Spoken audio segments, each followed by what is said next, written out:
the second part in our series of Lion Pen of the Scribes. As I mentioned first time, I'm not a representative of the Church of Jesus Christ of Latter-day Saints, but I am simply presenting information that I've worked on my own. When Joseph Smith translated the Book of Mormon, he found that the material he was working with included many chapters from the prophet Isaiah. Now Isaiah lived more than a century before the time that Lehi left Jerusalem. Of course, the Book of Mormon is a story of a man named Lehi and his descendants. Lehi having left Jerusalem just before probably 11 years before the destruction of Jerusalem, or the beginning of the Babylonian exile, somewhere around 600 BC. And Isaiah, of course, lived over 100 years before that. Now, in Isaiah 3:9, in the King James Version, now, again, I mentioned in the previous section that scribes can make honest mistakes. You know, they're looking and they put down a wrong letter, or they overlook a word or something. I spoke the last time about how sometimes those mistakes are not mistakes, they're intentional corrections to come in line, bring the document in line with their particular theology. But here I think we may have an honest mistake.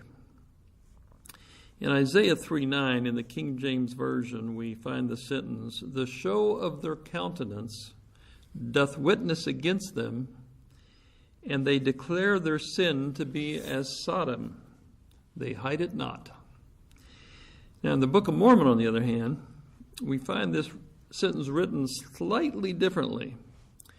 "The show of their countenance doth witness against them, and doth declare their sin to be even as Sodom, and they cannot hide it." In the King James Version, the guilty parties are testifying against themselves. Therefore, there would be no need for additional witnesses, because these people are actually confessing their sin. Now, that means that the show of their countenance adds nothing to the proceedings, to these legal proceedings.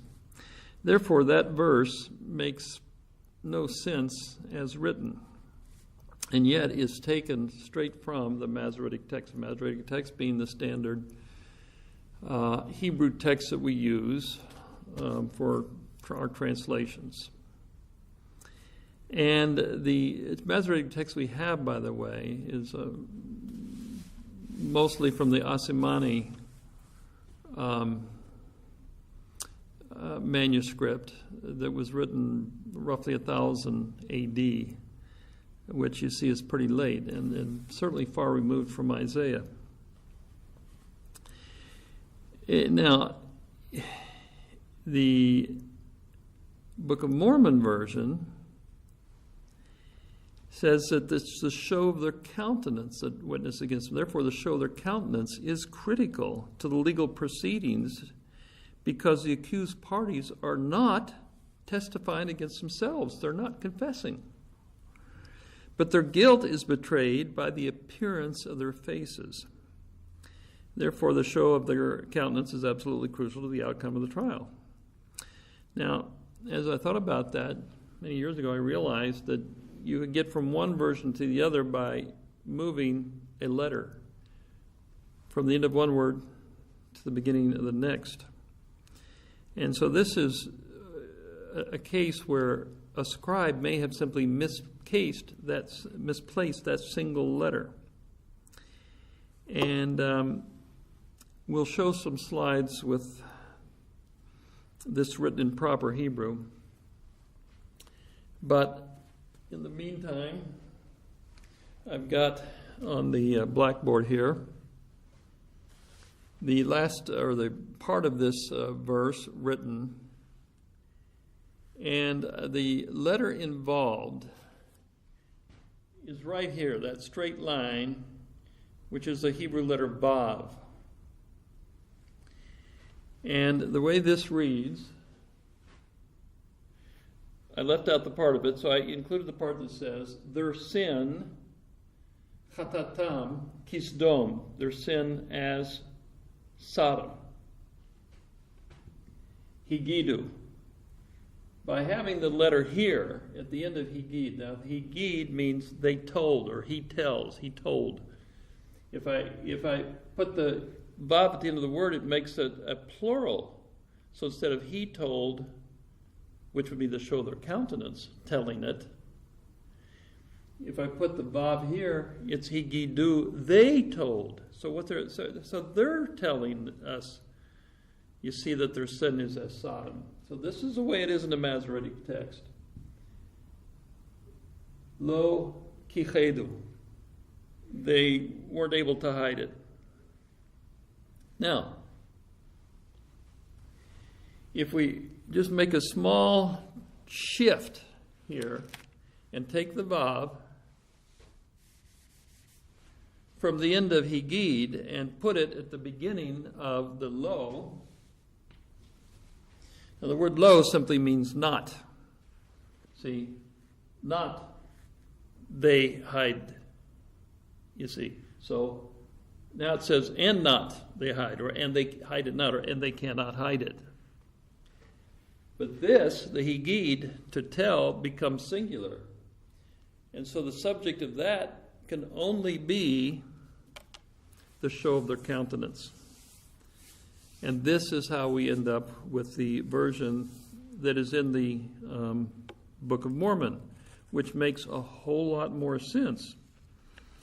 Now, back about 1989, my wife and I were living in Jerusalem, and one of the world's best-known Dead Sea Scroll scholars was a guy named, Frank Moore Cross, who had been at Harvard for some years and written a great deal on the Dead Sea Scrolls. He was giving a lecture, and somebody asked the question whether anything in the Book of Mormon was supported by the finds at the Dead Sea in Qumran. And he didn't know of any, so I showed him, and we can maybe get a slide of this. I have a picture of part of the scroll of the what's called the Great Isaiah Scroll from Qumran Cave 1. And I showed him this verse as it appears in that Dead Sea Scroll, where we have this formulation, where the vav is at the beginning of the lo. Therefore, this corresponds with the Book of Mormon translation. And Professor Cross agreed with me on that. Now, I admit that there are some modern scholars who think there still was a vav at the end of Higidu, because that's the last word to appear. You know, Hebrew is written from right to left, not left to right, and that word is clear over the left edge, and there looks like there's a little squiggle above it, and some people thought, well, that may be a vav, but I do not think so. In the this picture of the Isaiah text from Qumran Cave 1, where we see this, the issue here is the verb form, higid. It usually means to tell, but it means in this verse it's to declare. It says, the show of their countenance does witness against them, and does declare it, meaning the show of their countenance, declares their sin to be as Sodom. Well, the word for the show or appearance in Hebrew is hakara. And so the show of their countenance is hakarat panim, And so that verb, that noun, happens to be feminine singular. So therefore, the verb form has to be, the Hebrew, it has to be the perfect tense, and then it has to be third person singular feminine. And that has a particular ending. And the ending, then, is the letter He. Now, we see up here the Hebrew letters for the verb higid, and here's the hey.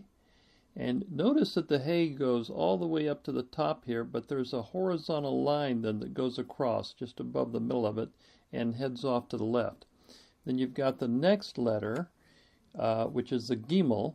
After that we have the yud, and then finally we have a dalet right here. Well, that's higid, and that would give us a masculine singular form of the verb. But there's another little mark up above it here, right over on the edge. And as I mentioned, there's been at least one Dead Sea Scroll scholar who thought that that was the vav. And I think he assumed that was a vav simply because that's the way it appears in the Masoretic text with a vav. You see, the vav would make it third person plural. And that's the difference. That's what we don't want, not at least according to the Book of Mormon version. Well, if the Book of Mormon version is correct, and my understanding of it is correct, along with Frank Moore Cross, then what we need is a hey. And this little letter up here actually cannot be, it can't be the vav that we see in the Masoretic text. The reason is that the vav up at the top has a hook on it. Okay, there's examples of the vav right here, because this is a vav, and you can see a little bit of a hook coming down here. This is velo, and then there's another vav here, and the hook here is more pronounced. And so that's what we would have to have. We have to have the hook on the top for the vav. This is not a vav because it doesn't have a hook on the top. Instead, it seems to have a vertical or kind of vertical line going off in the middle, which we would expect if it's a hey, like the hey we just looked at the beginning of the word. And so that's, I think, more evidence that our interpretation is right, that this does correspond to the Book of Mormon version. If that's the case, and if I'm right, and if Professor Cross was right, then the Book of Mormon reading is supported by the great Isaiah scroll from Qumran, Cave 1. So, thank you.